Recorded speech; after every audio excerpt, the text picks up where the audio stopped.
சமய கொண்டாட்டங்களுக்கான வெளிப்புற ஆடம்பரங்களை தாம்பீகமாக கொண்டாடுவதற்காக நிதிகளை இஸ்ரேல் வணிகர்கள் குவித்தனர். ஆனால் அவற்றின் உட்பொருள்கள் அர்த்தங்கள் பற்றிய அக்கறை அவர்களுக்கு தேவையற்றது என தென்பட்டது. ஓய்வு நாள் போன்ற திரு நாட்களில் கூட இறைவாக்கினை கேட்டு சிந்திக்க பொறுமையில்லாமல் தங்களின் வியாபாரத்தில் ஈடுபட்டு லாபத்தை அவர்கள் குவித்து வந்தனர். கள்ள தராசு, சிறிவுனாக்கப்பட்ட எடைக்கல் போன்றவற்றால் பொருட்களின் அளவை குறைத்து கொண்டு விருப்பம் போல் விலையேறி கொள்ளை லாபம் சம்பாதித்தனர். தவிட்டை கூட தானியம் என கூறி மனசாட்சி விட்டு லாபம் செய்து கலப்படம் செய்து கொள்ளையடித்து குபேரர்கள், செல்வந்தர்கள் ஆனார்கள். ஆனால் கடவுளின் வார்த்தைகள் அவர்களது நெஞ்சுக்குள் ஊடுருவி செல்லவில்லை. ஆமோஸ் போன்ற இறை வாக்கினர் சொன்ன கடவுளின் செய்திகளை கேட்க ஆர்வமும் வேட்கையும் அவர்களில் எவருக்கும் இல்லை.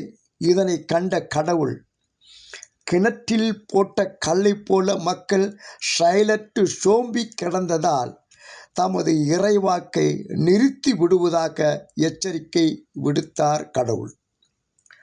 இதோ நாட்கள் வரப்போகின்றன, அப்பொழுது நாட்டினுள் பஞ்சத்தை அனுப்புவேன்.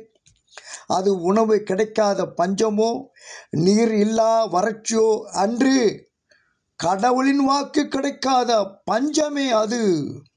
ஆமோஸ் 8:11 என்று கடவுள் இறைவாக்கினர் ஆமோஸ் மூலம் எச்சரிக்கை விடுத்தார். கடவுளின் வார்த்தைகள் நெஞ்சுக்குள் ஊடுருவி செல்ல வேண்டாம். இதனை மறந்துவிட்டால் தீமையான சக்திகள், பொருளாசைகள் நம்மில் அரங்கேறி கொண்டிருக்கும். இதை நியாயப்படுத்த திருவிழாக்களையும் தேரோட்டங்களையும் சடங்கு சம்பிரதாயங்களையும் பயன்படுத்துவது மனித துரோகம் மட்டுமல்ல, இறை துரோகமும் தான் என்கிறார் திருவிவிலியம் விளக்க உரையாளர். நமது சிந்தனைகள் இருக்கும் இடத்தை விட்டு இல்லாத இடம் தேடி எங்கேயோ அலையும் ஞான தங்கலங்களாக கடவுள் வார்த்தையை தவிர வேறு எதையோ தேடிக்கொண்டிருக்கின்றோமா? நமது இன்றைய தேவைகளையும் ஏக்கங்களையும் பிரச்சனைகளையும் இறைவாக்கோடு உரசி பார்க்க தவறிவிடுகிறோமா?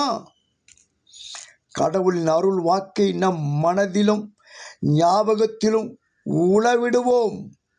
நாம் செல்ல வேண்டிய திசையும் விசையும் நமக்கு தெளிவாகவும் தீவிரமாக வழங்குகின்ற கடவுளின் இலக்கை நோக்கியே நமது பயணம் தொடரட்டும் தொடரட்டும் தொடரட்டும்.